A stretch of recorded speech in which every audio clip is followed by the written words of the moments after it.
জয় শ্রীকৃষ্ণ।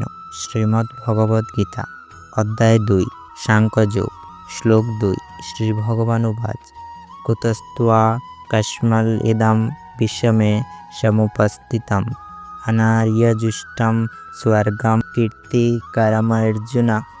অর্থাৎ পুরুষোত্তম শ্রী ভগবান বললেন, প্রিয় অর্জুন, এই ঘোর সংকটময় যুদ্ধস্থলে যারা জীবনের প্রকৃত মূল্য বোঝে না, সেই সব অনার্যের মতো শোকানল তোমার হৃদয়ে কিভাবে প্রজ্বলিত হলো?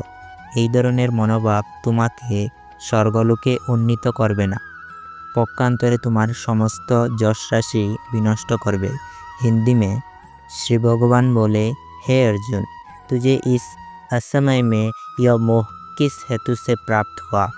क्योंकि न तो यह श्रेष्ठ पुरुषों द्वारा आचरित है, न स्वर्ग को देने वाला है और न कीर्ति को करने वाला ही है।